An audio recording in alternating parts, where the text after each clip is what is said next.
कथा आती है कि जावाली ऋषि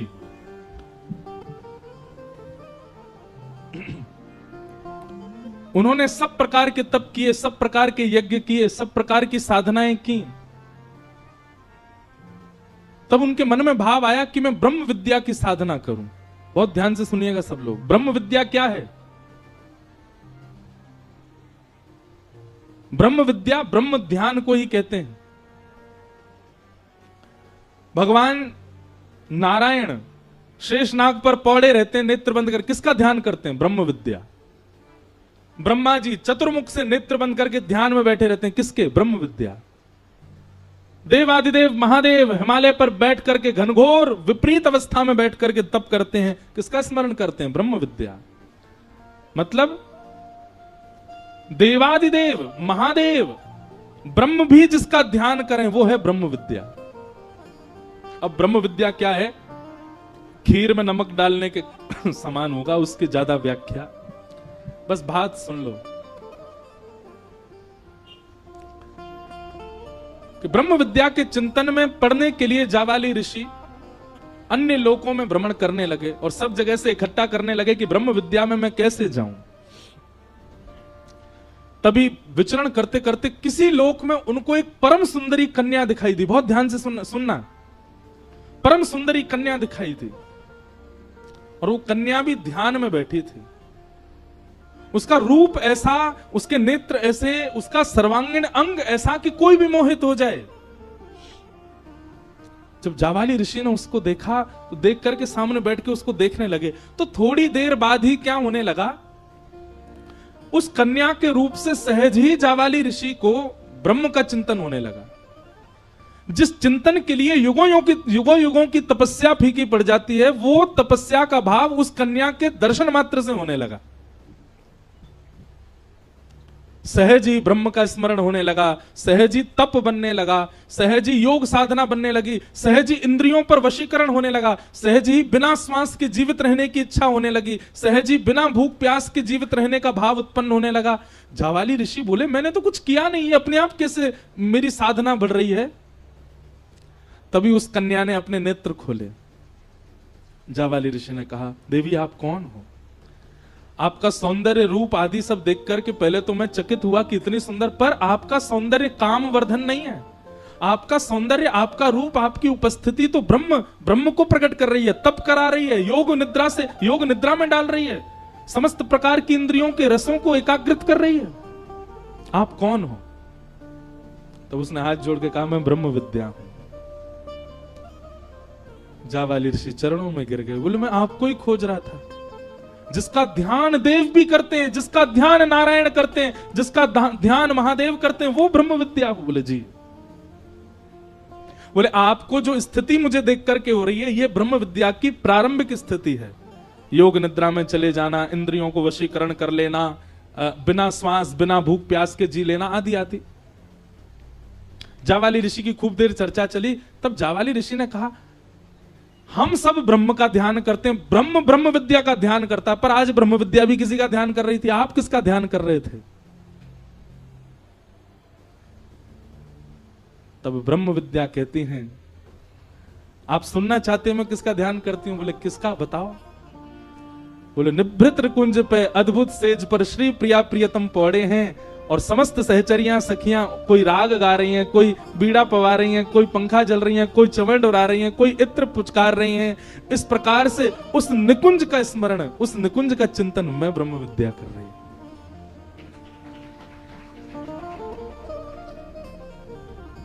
पल्ले पड़ी बात।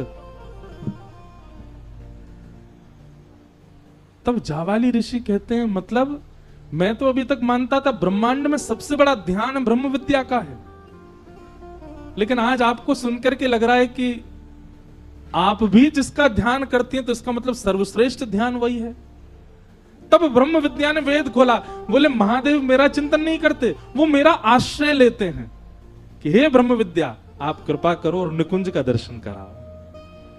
तब मैं निकुंज प्रकट करती हूं उनके चिंतन में। तो कैलाश पर बैठे हुए महादेव जपी से दिखाई देते हैं, तपी से दिखाई देते हैं, योगी से दिखाई देते हैं, पर ब्रह्म विद्या का चिंतन करते करते करते वे भी निकुंज की एक सहचरी बनकर के प्रिया प्रियतम को लाड़ लड़ाते हैं।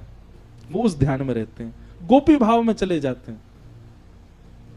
शेषनाग पर पौड़े हुए नारायण चतुर्भुज रूप हैं, लक्ष्मी चरणों में बैठी हैं, वह भी मेरा आश्रय लेकर के निकुंज के अपने ही रूप का दर्शन करते हैं। ब्रह्म विद्या, ब्रह्म चिंतन, ये योगाध्यास, निरिध्यासन आदि, इन सब का मूल क्या है? बोले गोपी भाव। तब जावाली ऋषि ने चरणों में प्रणाम करके कहा, आप मुझ पर कृपा करो। तब ब्रह्म विद्या ने जावाली ऋषि को कहा कि अब आप प्रारंभिक श्रेणी तो पार कर चुके हो, अब मेरा चिंतन करते करते निकुंज का चिंतन करो, युगल का चिंतन करो। तब अन्य किसी लोक में अत्यंत तपोनिष्ठ श्री जावाली ऋषि बैठे हैं और बैठ करके चिंतन करते करते करते करते करते ब्रह्म विद्या ने उनको निकुंज का दर्शन कराया। निकुंज का दर्शन करते ही ललता विशाखा आदि सखियां चमन डुरा रही हैं, प्रिया प्रियतम विलास कर रहे हैं। आहा,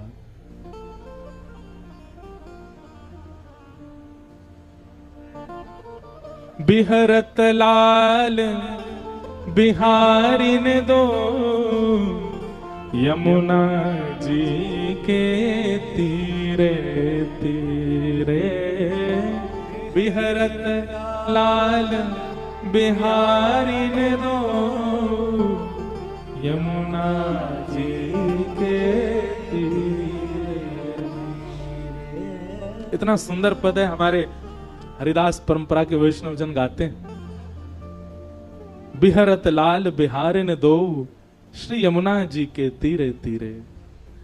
उसी भावना का जब चिंतन जावाली ऋषि को हुआ, नेत्रों से अश्रुपात होने लगे, शरीर कंपायमान हो गया। ब्रह्म विद्या के चरणों में प्रणाम किया, बोले मुझ पर कृपा करो। बोले अब क्या चाहते हैं आप?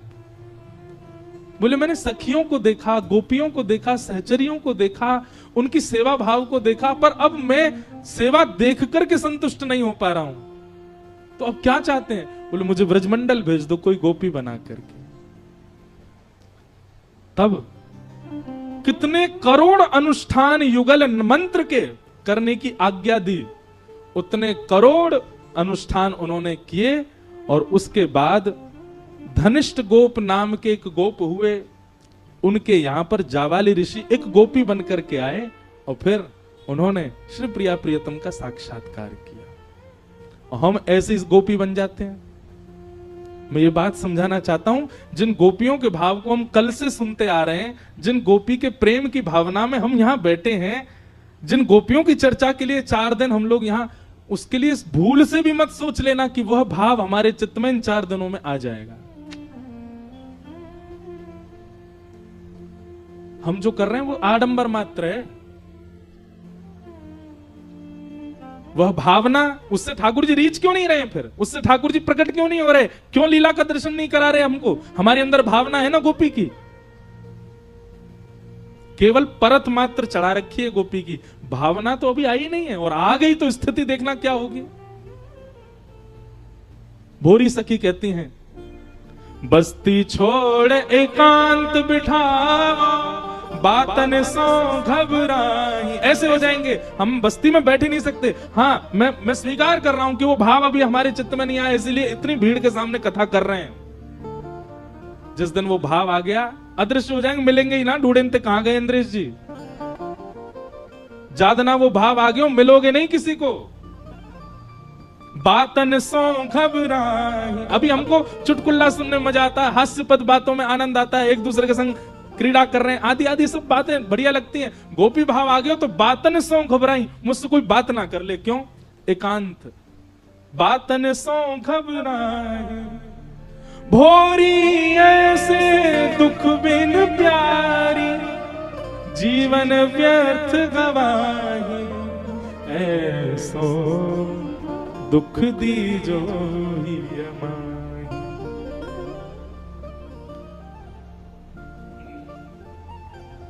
अर्जुन श्री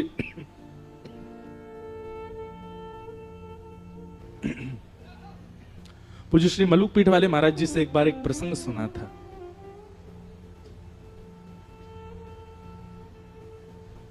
कि भगवान श्री कृष्ण जब द्वारिकाधीश बन गए तो कभी कभी इंद्रप्रस्थ आया करते थे पांडवों से मिलने। तो एक नियम था ठाकुर जी का, सब लोग इधर देखो, बहुत ध्यान से सुनो। एक नियम था ठाकुर जी का, क्या? ये बात हम आपको 2 दिन ऐसा क्यों समझा रहे हैं पता है? कल जिस रास को आप सुनोगे वो गोपियां सामान्य नहीं है। पहले उन गोपियों की स्थिति जान लो, इसलिए हम बता रहे हैं। हम गोपी बनने के लिए इस कथा को नहीं, वो तो कान पकड़ लीजिएगा, नहीं बन पाओगे, आप नहीं आ सकते उस भावना में, उसकी छींटा पड़ जाए बहुत मानो।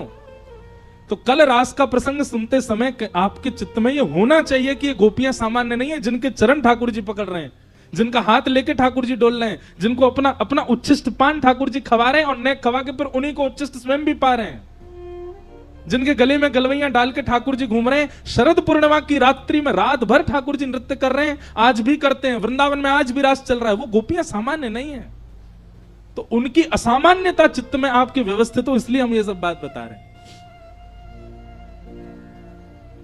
तो भगवान का नियम था, जब भी ठाकुर जी इंद्रप्रस्थ आते थे, एक दिन ठाकुर जी किसी से नहीं मिलते थे। 4 दिन 5 दिन जितने भी दिन हैं, तो सब पांडवों को भी पता है कि उनमें से पहले ही पूछ लेते थे कौन से दिन आप किसी से नहीं मिलोगे, ना कुछ पाएंगे, ना कुछ पिएंगे, ना किसी से मिलेंगे। करते क्या है ठाकुर जी उस दिन यमुना जी के तट पर चले जाते हैं, और ब्रज से यमुना जी जा रही हैं, तो ब्रज से आती हुई यमुना जी का दर्शन करते हैं ठाकुर जी।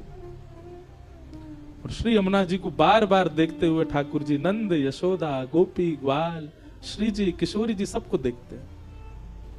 एक दिन ठाकुर जी ने संदेशा भिजवाया ब्रज।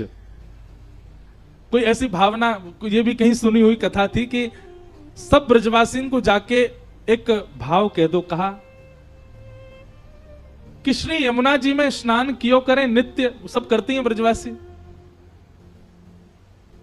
पर ब्रजवासियों को जाके एक सूचना ठाकुर जी ने दिलवाई, ब्रजवासियों को नहीं पता था, ठाकुर जी ने भिजवाई। ऐसा भाव भिजवाया कि किसी वैद्य ने आज्ञा की है कि आप सब नित्य अपने चरण धोया करो यमुना जी में। तो उस भावना से सब ब्रजवासी नित्य जाकर के अपने चरण प्रक्षालन करते हैं, चरण डाल करके बैठे, नेक नेक चरण धो में तो कोई रोग नहीं होगा, ऐसी भावना।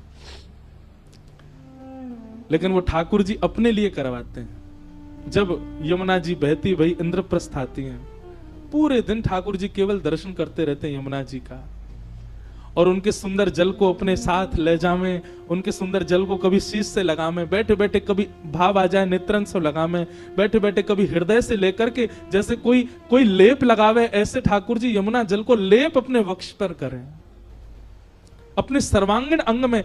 संपूर्ण स्नान एक बार में नहीं कर रहे हैं, नेक नेक जल ले ले करके, कभी कहीं गीलो कर लें, कभी कहीं धारण कर लें। जन कौन की याद कब आ जाए ब्रज में, वाक्य भाव से ठाकुर जी धारण कर लें।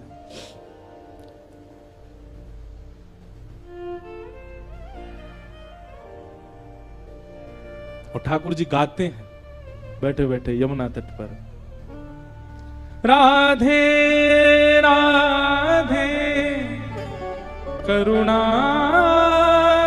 कृष्ण प्यारी, मेरी सुधली जो श्री वृषभानु दुलारी, मेरी सुधली जो श्री वृषभानु दुलारी।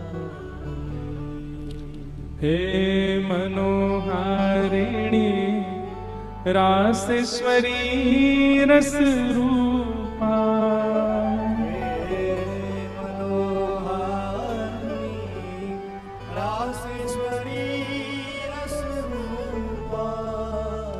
ब्रज विलासिनी ब्रज वासिन ब्रज की भूपा, ब्रज विलासिनी ब्रज वासिन ब्रज की भूपा, ललितादिक सहचरी सर्वज्ञ स्वरूपा ललिता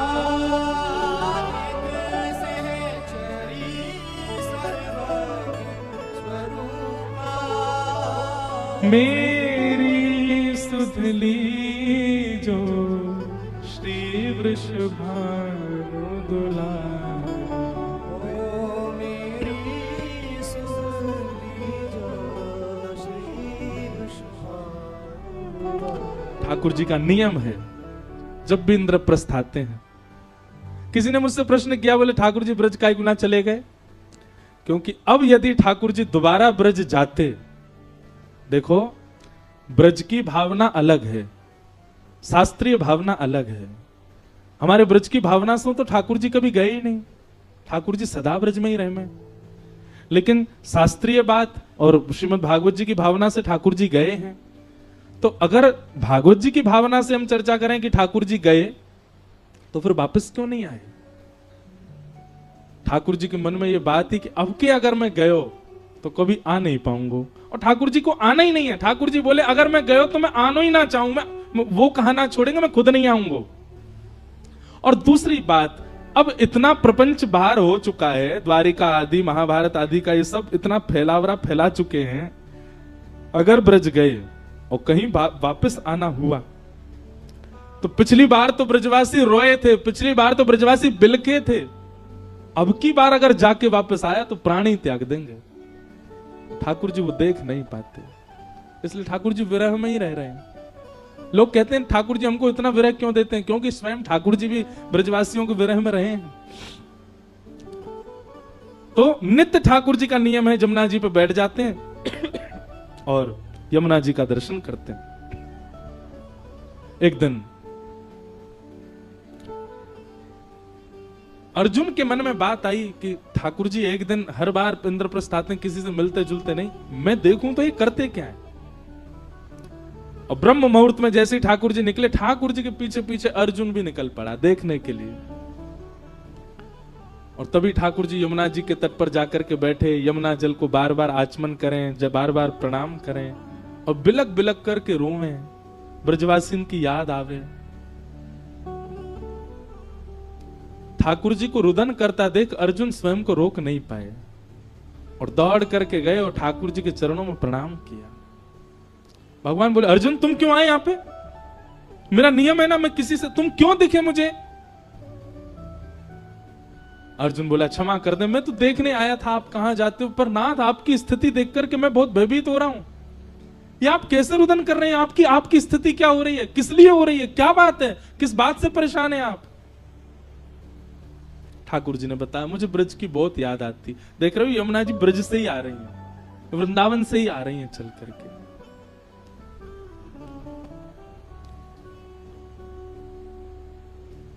अर्जुन कहते आप नाथ एक बात बताओ, ऐसा क्या है ब्रज में, या ऐसा क्या है ब्रज गोपियों में, या ऐसा क्या है नंद बाबा यशोदा में, जिनके लिए आप इतने व्याकुल होते हो?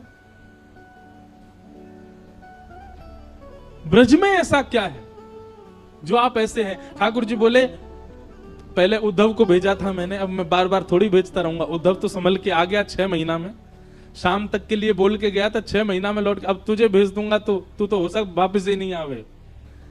बताने के लिए तो मैं नहीं बता सकता ब्रज का भाव क्या है, लेकिन चल तुझे दर्शन कराता हूं। और ठाकुर जी अर्जुन को लेकर के श्वेत द्वीप पहुंच गए और श्वेत द्वीप जाकर के ठाकुर जी ने दिखाया एक पर्वत, अद्भुत पर्वत चमक रहा है, ना उसमें वृक्ष है ना पौधे हैं, किसी भी प्रकार की कोई वस्तु नहीं है, केवल चंद्रमा की भांति वो पर्वत चमक रहा है। और उस पर्वत के ऊपर में एक अंगुष्ठ के नख पर, दोनों भुजाएं ऐसे ऊपर करके, और एक अंगुष्ठ के नख पर एक ऋषि खड़े हैं और तप कर रहे हैं। अर्जुन पहुंचे, अर्जुन ने जाकर के कहा हे ब्रह्मण्य, हे ऋषिदेव, आपको बारंबार प्रणाम। उनके नेत्र खुले। अर्जुन आप अकेले आए हैं, ठाकुर जी नहीं आए आपके साथ? बोले हाँ आए हैं, नीचे खड़े हैं। बोले मैं उनकी तपस्या के लिए कितने वर्षों से तप कर रहा हूं, कृपा करके उनका दर्शन कराओ। ठाकुर जी सन्मुख आए, ठाकुर जी ने उनको आशीष प्रदान किया। अर्जुन ने पूछा कि आप इसी पर्वत पर खड़े होकर के क्यों कर रहे हैं और आपकी भावना क्या है? तब संत ने बताया, बोले ये पर्वत सामान्य पर्वत नहीं है, ये हमारे ही कितने जन्मों से हम तप कर रहे हैं और हमारे तप करते ही हमारी अस्थियां जो हैं वही पर्वत में विलीन होती जा रही हैं। तो इतने जन्म हम व्यतीत कर चुके जितना बड़ा ये पर्वत है, और ये अब हमारे इतने जन्म के बाद अब ठाकुर जी मिले। ठाकुर जी ने मांगा, ठाकुर जी ने कहा वरदान मांगो, क्या वरदान चाहिए? तब उन्होंने कहा कि हमें भौम वृंदावन का वास चाहिए, श्री वृंदावन वास चाहिए नाथ। ठाकुर जी ने अर्जुन की ओर देखा, देख रहे हो इतने वर्षों से ये तप कर रहे हैं और इतने जन्म इन्होंने व्यतीत कर दिए केवल भौम वृंदावन को देख, भूमि के वृंदावन को देखने के लिए। भूमि का वृंदावन मतलब जो हमको दिख रहा है, इससे भी एक और भीतर है, वो श्री वृंदावन, निज वृंदावन है, उस तक तो भूले ही जाओ। भौम वृंदावन की प्राप्ति के लिए इन्होंने इतना तप किया कि इनके पूर्व जन्मों की अस्थियां पहाड़ बन गईं। तब ठाकुर जी बोले, देखो तुम्हारे तप से हम तुमको दर्शन देने तो आ गए, तुम्हारे तप से हमने वरदान देने की आज्ञा तो कर दी, पर वरदान में जो तुमने मांगा है वो हमारे वश में नहीं है देना। वो तो श्री प्रिया जी दे सकती हैं, वो तो हमारी श्री किशोरी जी दे सकती हैं, हमारी लाडली जी दे सकती हैं। मैं ब्रजवासियों के दर्शन का सुख दे सकता हूं, संत सेवा दे सकता हूं, गौ सेवा दे सकता हूं, सुख समृद्धि और सब कुछ दे सकता हूं, अपना दर्शन तक दे सकता हूं, इंद्र की पदवी दे सकता हूं, ब्रह्मलोक दे सकता हूं, रसातल दे सकता हूं, पूरी भूमि का नृप बना सकता हूं। वृंदावन देवी की सामर्थ्य मुंह में भी नहीं है। अर्जुन बोले, नाथ इतने निष्ठुर मत हो, देखो उन्होंने कितने जन्म व्यतीत कर दिए, आज जाकर के आप उनको दर्शन दे रहे हो और उसके बाद भी आप मना कर रहे हो कि आप वरदान नहीं दे सकते। ऐसा तो मत करो नाथ। अर्जुन ने भी प्रणाम प्रार्थना की, सामने वो ऋषि भी रुदन करने लगे। तो ठाकुर जी बोले, रुको हम श्री जी से प्रार्थना करते हैं। सोई ठाकुर जी नेत्र बंद करके बैठे, श्री जी को ध्यान किया और श्री जी प्रकट है गई। हे लाडली जू, एक आपसे निवेदन है। किशोरी जी बोले, हाँ कहो। बोले, ऐसे ऐसे एक महात्मा हैं, उन्होंने तप किया है, पर उन्होंने केवल कृष्ण नाम का तप किया है, उन्होंने युगल उपासना नहीं की है, उन्होंने केवल हमारी आराधना की है। आप कृपा करके उनकी भावना सुन लें। वो ब्रजवास चाहते हैं, वो भौम वृंदावन का दर्शन करना चाहते हैं। किशोरी जी तो देवई वारी मतलब कहने वाली तथास्तु। इतने में सखी आगे आगे ललिता विशाखा ने कही, नहीं नहीं नहीं नहीं नहीं नहीं, ये तो हमारी बड़ी भोरी भारी है, इन्हें तो हम छुपा के रखें, इनके आगे तो न कोई रो जाए न कोई झूठे के आंसू बहा दे, ये तो तुरंत कृपा कर दे। कैसे नंदन नंदन सीधे कैसे किशोरी जी को ध्यान कियो, आपने हमसे पूछी, हमसे आज्ञा ली। ठाकुर जी बोले, क्षमा कर दो, कभी कभी तो हमको अधिकार है सीधे किशोरी जी से बात करवे को। ललिता विशाखा बोली, बिल्कुल नहीं, पहले आपको हमको बताने पड़ेगा। हाँ, रास बिहार की भावना, कुंज क्रीड़ा की भावना है, विलास की भावना है, उसमें आप स्वच्छंद हैं, आप कभी भी आओ, पर ये कोई और की गुहार लगानो, कोई की बात किशोरी जी से कहनो, ये सब आप सीधे नहीं कह सको, पहले हमसे चर्चा करनी पड़ेगी। किशोरी जी तो पीछे बैठा दें, ललिता विशाखा बैठ गए, हमको बताओ कहा बात है।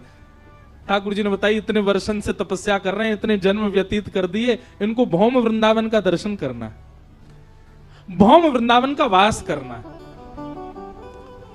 विशाखा जी बोली, यानी युगल उपासना तो करी ना है, अकेले तुमको ध्यायो है, किशोरी जी को तो नामों नहीं लियो। बोले, अब उनको पता नहीं, उनसे न अपराध बन को। बोले, नहीं, भौम वृंदावन के लिए तो युगल उपासना बहुत आवश्यक। अब कछु तो कृपा करो इन पे। तब ललिता विशाखा जी ने किशोरी जी की ओर देखो, बोले, वैसे तो ये अधिकारी नहीं है वृंदावन जावे को, पर किशोरी जी और आपकी भावना है, किशोरी जी कृपा करना चाहे तो हाँ, इतनी कृपा इन पे है जाएगी कि 3 दिन बाद वैकुंठ जाएंगे अपने प्राण त्याग करके। वैकुंठ जावे से पहले 3 दिन के लिए इनको वृंदावन दर्शन करने का अनुभव होगा, इनको अनुमति मिलेगी, बस इससे ज्यादा नहीं। ये सब देख करके अर्जुन अपना सिर पकड़ करके बैठ गए। ठाकुर जी, मैं आधा पागल पहले था, पूरा पागल आज हो जाऊंगा। ये वृंदावन है कि ये ब्रजमंडल है, क्या भला है कि कैसे ये सब क्या चल रहा है? इतने वर्षों की तपस्या, इतना व्यक्ति परिश्रम कर रहा है, इतना आपकी उपासना कर रहा है, आपसे वरदान मांग रहा है। किशोरी जी वरदान देना चाहती है, ये बीच में ललिता विशाखा आ गई, इनने आकर के वरदान रोक दियो और बाकी बात वरदान 3 दिन को दियो। ऐसा क्या है ब्रज वृंदावन? ठाकुर जी मुस्कुरा के बोले, जो समझ में आ जाए समझो वो कछु और है, वृंदावन नहीं है।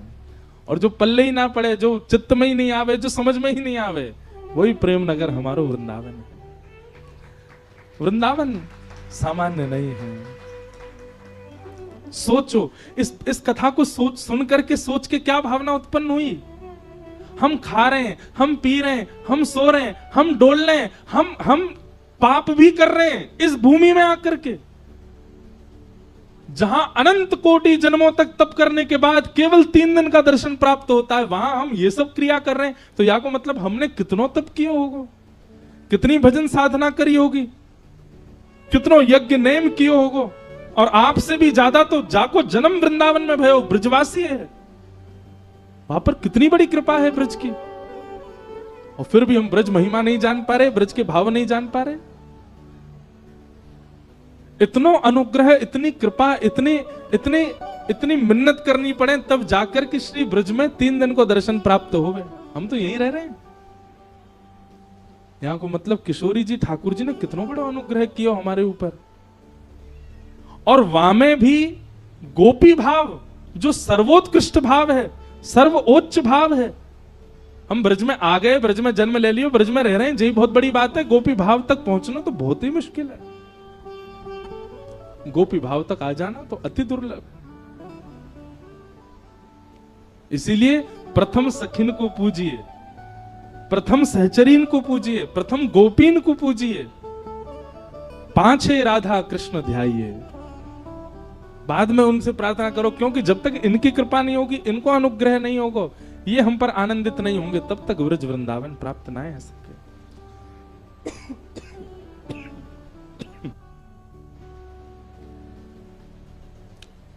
हमारे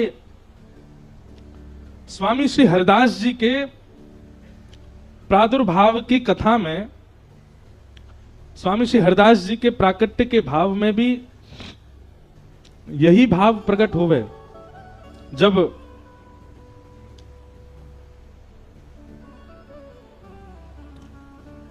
स्वामी जी के प्राकट्य की कथा आवे तो वहां पर भी ऐसी भावना है कि जो जपना, भगना, भीला, गंगाधर और गुरुजन, ये 5 भाव और प्रकट भय स्वामी जी के पास। तो ये 5 भाव कौन है? तो इनके पूर्व जन्म की कथा बताई जाए कि ये 5 ऋषि हैं। नारद जी को दर्शन कराने के लिए श्री द्वारिकाधीश इनके पास लेकर के गए, और तब जाके पता चली कितने वर्ष, कितने युग कल्पन से वे तपस्या कर रहे हैं। और काय बात की, केवल निकुंज में प्रवेश चाहे। तब ठाकुर जी के श्री वक्ष से दिव्य तेज प्रकट भयो, वही में से श्री ललिता जी आई, और ललिता जी ने आकर के उनको गोपाल चूड़ामणि मंत्र को ज्ञान दी और कहीगा कि इतने पुरुषण करो तब जाकर के आप ब्रज में जन्म लोगी। तब नारद जी ने पूछी कि 5 ही क्यों है, 5 ऋषि ही क्यों है? तब ठाकुर जी ने बताई, ये ब्रज की गोपीन की 5 ज्ञानेंद्रियां हैं। सावधानी से सुनो। आंख, नाक, जीव, कान और त्वचा, ये 5 ही व्याकुल होते हैं कृष्ण दर्शन में। नेत्र देखने के लिए, कान सुनने के लिए, नासिका ग्रहण के लिए, जिह्वा रस के लिए और त्वचा स्पर्श के लिए। यही 5 इंद्रियां इतनी व्याकुल हुई, इतनी व्याकुल हुई ब्रज की समस्त गोपियों की, कि इन 5 इंद्रियों ने ही ऋषि रूप धारण कर लिए। ब्रजमंडल की लाखों गोपियों की 5 इंद्रियां ही ऋषि रूप धारण करके गई हैं। और तब जाकर के उन्होंने अनंत वर्षों तक तप किया। समस्त गोपियों के नेत्र एक ऋषि बन गए, समस्त गोपियों के कान दूसरे ऋषि बने, समस्त गोपियों की त्वचा तीसरी ऋषि बनी, समस्त गोपियों की जिह्वा चौथी ऋषि और ग्रहण इंद्रिय 5वीं, 5 ऋषि। और इन्हीं 5 ऋषियों ने अनेक वर्षों तक तप किया, तब जाकर के भगवान नारद जी के साथ आए। तब भी इनको निकुंज नहीं दे पाए। तब श्री ललिता जी आई। ललिता जी कौन है?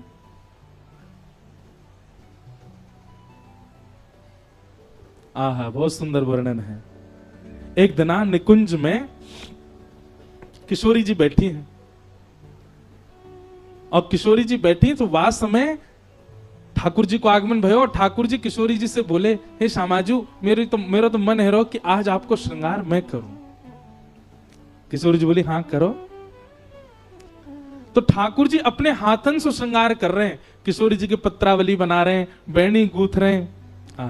निज कर गूथ सुमन के गजरा, निज कर गूथ सुमन के गजरा, ये अपने ही हाथ पहरावत हैं, अपने ही हाथ पहरावत हैं। तू है सखी बड़ भाग बड़ी, गोपाल तेरे घर आवत है।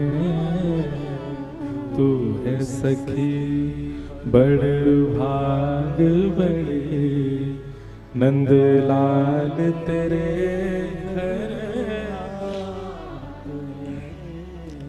तू अपनो श्रृंगार करत है, तू अपनो श्रृंगार करत, ये दर्पण हाथ दिखावत है,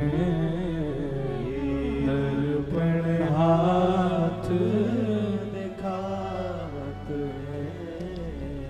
सब कोई इनको यश गावत, सब कोई इनको यश गावत, सब कोई इनको यश गावत, सब कोई इनको यश गावत। पर ये तेरो यश गावत है, ये तेरो यश गावत है। कुंभन दास लाल गिरधर के, कुंभन दास लाल गिरधर, ये तो तेरे ही हाथ बिकावत है, तेरे ही हाथ बिकावत है। तू है सखी बड़ भाग बड़ी, नंदलाल तेरे घर आवत है। तू है सखी बड़ भाग बड़ी, नंदलाल तेरे घर आवत है। तो किशोरी जी की बेणी गूंथ रहे हैं ठाकुर जी, और बेणी गूंथ के वहां में सुंदर सुंदर पुष्प अर्पित कर रहे हैं। किशोरी जी की ठोड़ी पकड़ करके अपने निज करसों ठाकुर जी पत्रावली बना रहे हैं। किशोरी जी के नेत्रन में सुंदर काजर लगा रहे हैं, और किशोरी जी को सजाए करके ठाकुर जी के नेत्रन में अश्रुबिंद आ गए, और ठाकुर जी बार बार बलैया ले रहे हैं किशोरी जी की। किशोरी जी बोली, अब नेक हटो, मुझे दिखाओ तो मैं कैसी लग रही हूं। किशोरी ठाकुर जी बोले, ना ना मैं ना दिखा रहा हूं। बोले क्यों? आपकी नजर आपको ही लग जाएगी, इतनी प्यारी लग रही हो आज तो। हटो श्याम सुंदर, मुंह को देखन दो, आज कैसे श्रृंगार किया आपने। ठाकुर जी बार बार आरसी छुपा में, जहां जहां भी प्रतिबिंब दिख सके ठाकुर जी पहुंच जाए, ना मैं ना देखन दूंगा। किशोरी जी मान करके बैठ गई। तब ठाकुर जी, अच्छा रुको मैं लेके आऊं। और सुंदर बड़ो सा दर्पण ठाकुर जी लेकर के आए, और किशोरी जी के सामने खड़े हैं, और सामने खड़े करके किशोरी जी से कह रहे हैं, ले देख लो।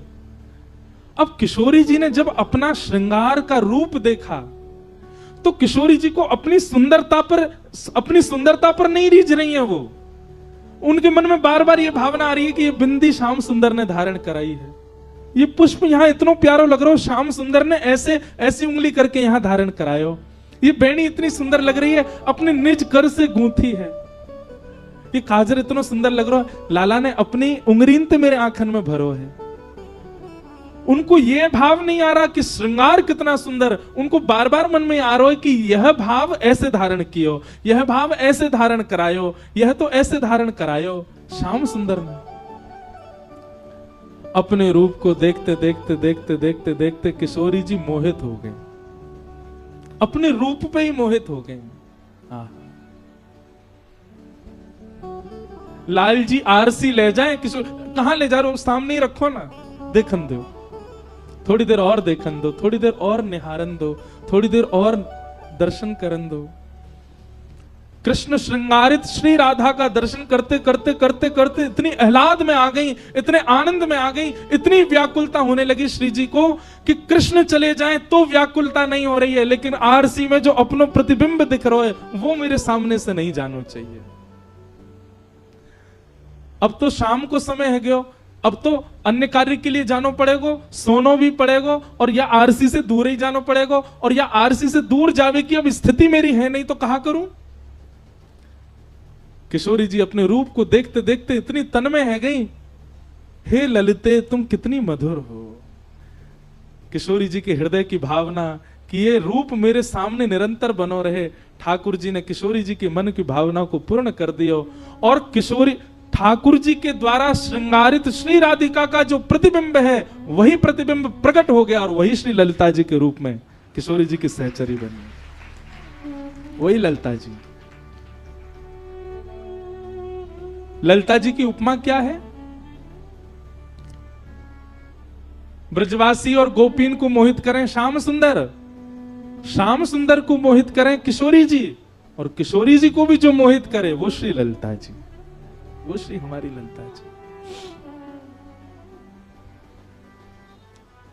पाए पड़ो इन सखियन के, तब अनुग्रह होएगा, तब नेक कृपा होएगी, तब गोपी भाव के छींटा पड़ सके हमारे चित्त में।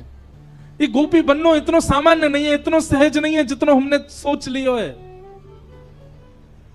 ठाकुर जी के आगे नृत्य करनो गोपी भाव नहीं है, गोपीन की तरह श्रृंगार करनो गोपी भाव नहीं है, गोपीन जैसा स्वभाव होना गोपी भाव है। और वो स्वभाव हाँ ब्रज के रसिकन में आपको देखने को मिल जाएगा। अरे गिरिराज जी आए करो, गोवर्धन नाथ जी को बाद में प्रणाम करो, एक बार पंडित श्री गया प्रसाद जी महाराज को प्रणाम करके आओ। क्यों? गोपी भाव है उनके चित्त में। ये लाला के बाबा की जय, बाबा के लाला की जय, लाला बाबा, ये बाबा कोई जय जयकार हो। ये हमारे प्रथम श्रोता हैं बाबा, पूरी कथा सुने सामने बैठ के।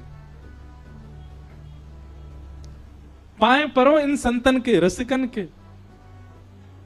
हमारे वृंदावन के पूज्य श्री प्रेमानंद जी महाराज, उनमें गोपी भाव है, प्रणाम करो। हमारे श्री तटीय स्थान वाले पूज्य महाराज जी, चरण पड़ो उनके, ब्रजरज माथे से लगाए के डोले करो, उनमें गोपी भाव है। हमारी इतनी उपमा तो नहीं ललिता विशाखा तक हम पहुंच सके, पर इनके पाए पड़ो। ये कृपा करके, ये अनुग्रह करके ललिता विशाखा की जो सहचरी पर सहचरी है उन तक पहुंचाएंगे। वहां से फिर नए कूचे उठेंगे, नए कूचे उठे, तब कभी जाके ललिता विशाखा के चरण में प्रणाम होगा, तब जाकर के कभी निकुंज को दर्शन होगा। इतना सामान्य निकुंज में प्रवेश सरल नहीं। पाए पड़ो हमारे मलुक पीठ वाले महाराज जी के, पाए पड़ो हमारी गोपी स्वरूपा श्री दीदी के, पूज्य गुरुदेव भगवान के। इनकी कृपा से एक ऐसी गोपी प्रकट भई जाने श्री जी के यश को गा गा करके सबन को आनंद कर दियो। पाए पड़ो हमारे पूज्य श्री रसिका पागल बाबा के, जिनने ऐसे दो निधि प्रदान कर दिए ब्रज को। इन रसिक जनन के पाए पड़ो। गिरधर जब अपनों करी जाने, गिरधर जब अपनों, गिरधर जब अपनों कर जाने, गिरधर जब अपनों कर जाने। ताको मन संतन की सेवा, ताको मन संतन की सेवा, मौन क्यों बैठे हो आप लोग? सुन के पीछे जो पद याद है भाई तो ऐसे जोड़ते काम है, और जो याद ना है वहां में ऐसे चुप काई को लगा जाओ। ठाकुर जी अपनों कब मानेंगे ये पद में बताए हो जा रहे है। ताको मन संतन की सेवा, ताको संतन की सेवा, भक्त चरण रज सदा लुभाने, भक्त चरण रज सदा, भक्त चरण रज सदा लुभाने, भक्त चरण रज सदा लुभाने, गिरधर जब अपनों कर जाने,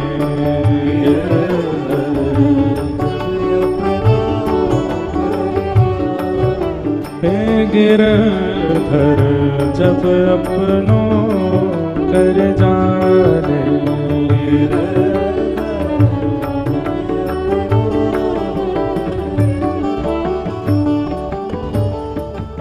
देखो कथा सुनो ठाकुर जी की, लीला सुनो श्री जी की, चरित्र सुनो गोपीन के ब्रजवासीन के, पर मन लगाओ रसिकन में, मन लगाओ भक्तन में, मन लगाओ श्रेष्ठ जनन में। ठाकुर जी में नहीं लगेगो चलेगो। आजकल एक अपराध हमको देखने को मिलता है, क्षमा कीजिएगा, तिलकधारी कंठीधारी और जितने भी वैष्णव वेशधारी हैं वो ठाकुर जी को ही माने और जनन को कछु ना समझे। ये बहुत बड़ा अपराध है भैया। हम ठाकुर जी को माने ही एक बात है, और एक बात और सुनो, ये पांचे भी है सके, पांचे ठाकुर जी को ध्यान लियो, लेकिन वहां से पहले ब्रजवासी इनको, रसिक संतन को, वैष्णव जनन को, इनको प्रणाम करो। इनकी कृपा से गोपी भाव आवेगो चित्त में। भगतन में मति, भगतन में गति, भगतन में मति, भगतन में मति, भगतन में गति, भगतन में